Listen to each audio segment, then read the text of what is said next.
60 કિલોમીટરનું બોર્ડ છે. આજથી કુલ 20 વર્ષ પહેલાં બન્યો ત્યારથી છે.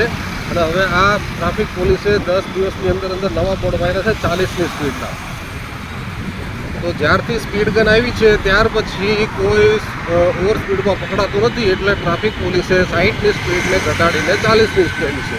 તો શું આ યોગ્ય છે કે પછી ખરેખર એ લોકો પોતાના કિસ્સા ભરવા માટે જ આ બધું કરે છે? પબ્લિકને જાણવાનો અધિકાર છે. દરેક જગ્યાએ 40ના નવા બોર્ડ મારી દીધા છે. પુલ બન્યો ત્યારથી અત્યાર સુધી 60ની સ્પીડ હતી, એવા બધા કોઈ ખાસ અકસ્માત થયા નથી. છતાં પણ 40ની સ્પીડ કરવાનો હેતુ શું છે? જો 40ની સ્પીડે લોકોને ચાલવું હોય તો પુલની નીચે જગ્યા છે જ 40ની સ્પીડે ચાલવા માટે. શું કામ એમાં ઉપર ચલાવે ગાડી? ઓકે.